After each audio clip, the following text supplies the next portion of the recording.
I'm not sure it matters where the Blue Jays are playing in 2021 because their lineup is absolutely stacked. Welcome to an emergency edition of Fantasy Baseball Today, recording late night on Tuesday, January 19th. Frank Stampfl and Scott White here to talk about George Springer signing a 6-year, $150 million deal to join a Blue Jays lineup that already included Kevin Biggio, Bo Bichette, Vlad Guerrero Jr., Teoscar Hernandez, Lourdes Gurriel, Rowdy Tellez, Randall Grichuk, and of course, their awesome catcher duo of Danny Jansen and Alejandro Kirk.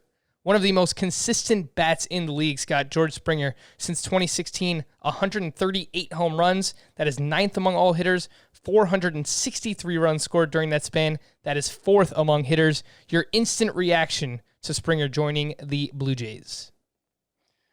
Well, I think I agree that it becomes it's already a good lineup, and it becomes potentially a great one with this. The thing about the Blue Jays lineup, though, is that for all the potential that's there, it's not especially proven either, and that's especially true among the outfield crop. So George Springer, he adds playoff experience, and he adds that consistency you're talking about. He adds some assurance to a group that includes Randall Grichuk, who's been very hot and cold throughout his career. It includes Teoscar Hernandez, who was maybe the most surprising hitter in baseball last year. He kind of elevated himself out of mediocrity in the shortest season on record, so nobody really knows what to make of it. That's not to say that those guys don't have a lineup spot now. There's room for all of them. Teoscar Hernandez, Randall Grichuk, George Springer, of course, and Lourdes Gurriel. The four of them, probably a bit of a carousel between the outfield and DH. But if Hernandez or Grichuk slips up, they're not going to have as much leash as they did before.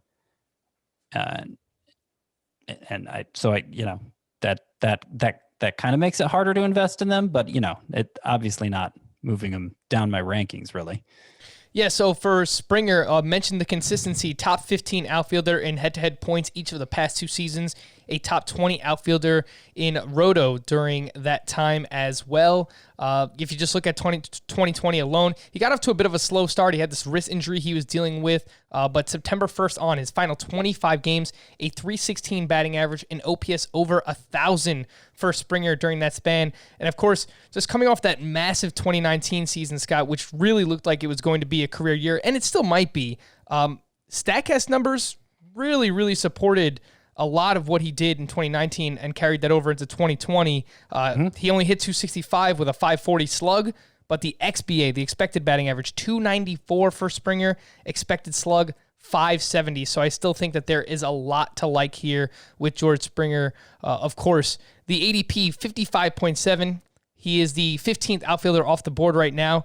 You have him as your number 10 outfielder in head-to-head points and number 11 outfielder in Roto. So it seems like you might get a good amount of George Springer if he remains in this ADP range.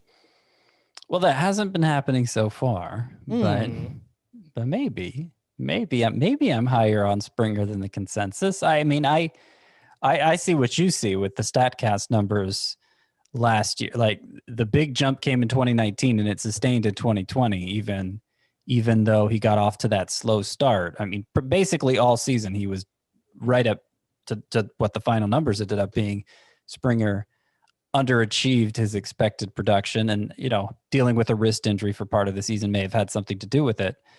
But he looks like one of the surest studs you'll find in the outfield. Doesn't run much at all anymore. He never ran that much, but obviously that holds back. That takes some of the sizzle away in 5x5 leagues.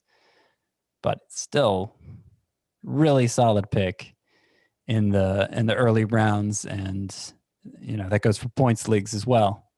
Yeah, I think you can make the argument that he can be the 8th outfielder off the board in a points league, right behind Bryce Harper and Cody Bellinger, but I think he's in that similar range as Marcell Ozuna and Whit Merrifield. So, whether it's the 4th round, I think he probably moves up a little bit now that people know where he's going to be playing in 2021. You mentioned the speed and the steals. They haven't necessarily been there.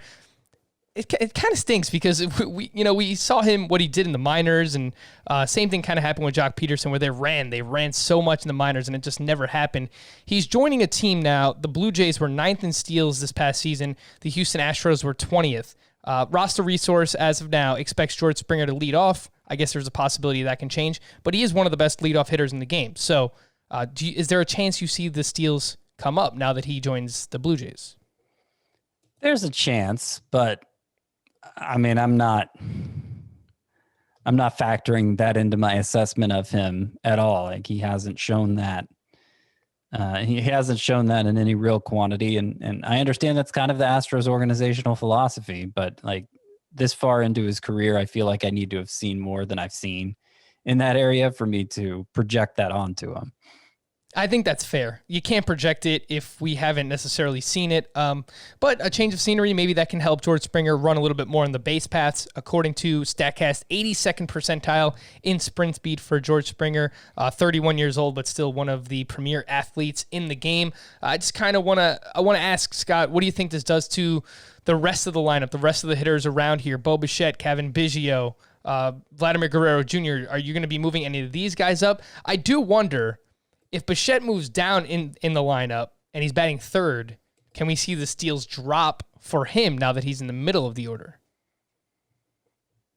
It's possible, but it's also possible everybody just moves down a spot, right, to fit Springer in there at the top, which is where he batted most of the time with Houston. So we're kind of assuming that much, but it makes sense. He's proven in that spot.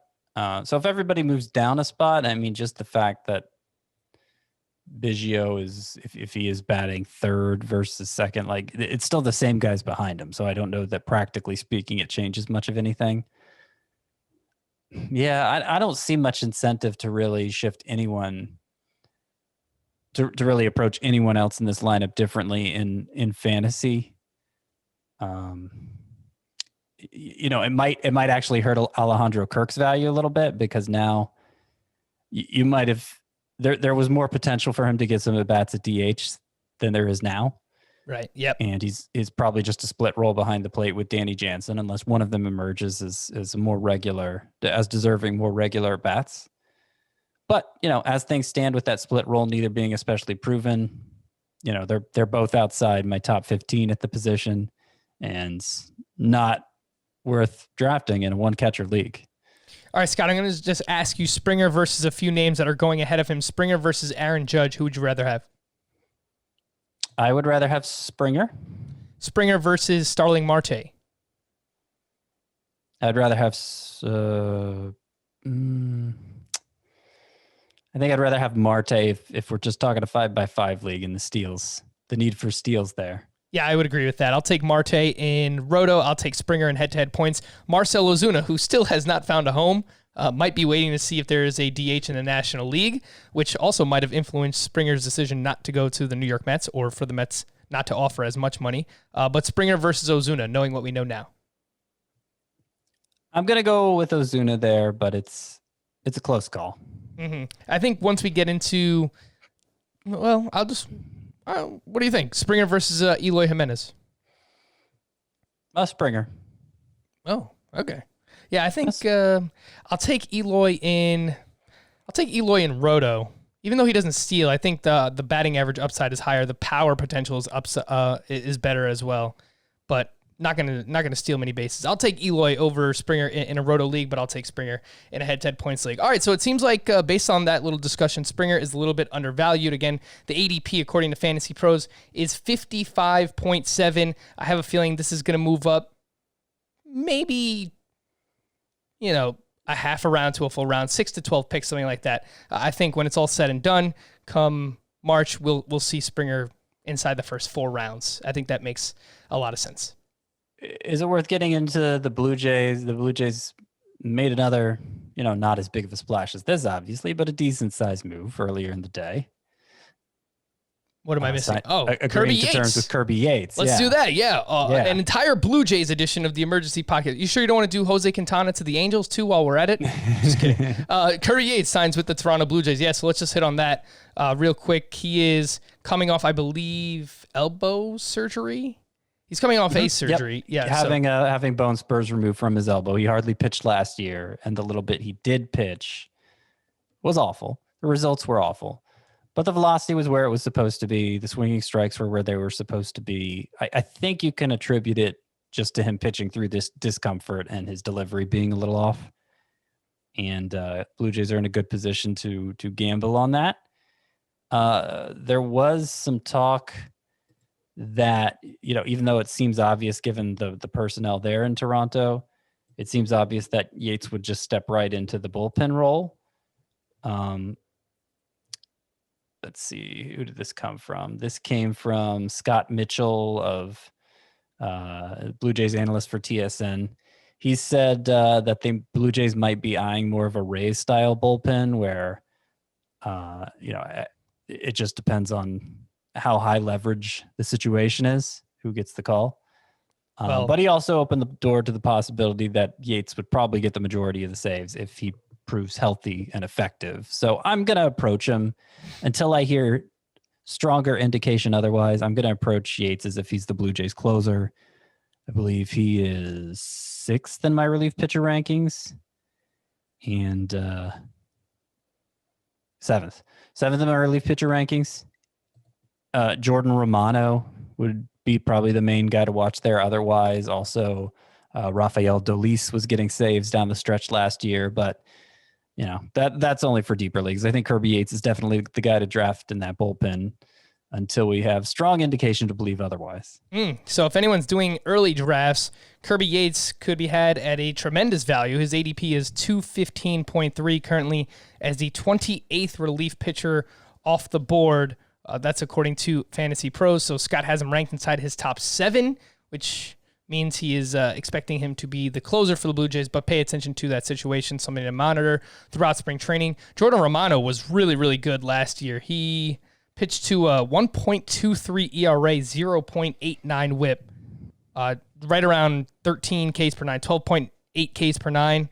The walk rate was solid as well. So Jordan Romano is the name to watch. Hopefully they don't go the Ray style because that would just it would be very annoying for fantasy purposes. We don't like the Rays when it comes to saves.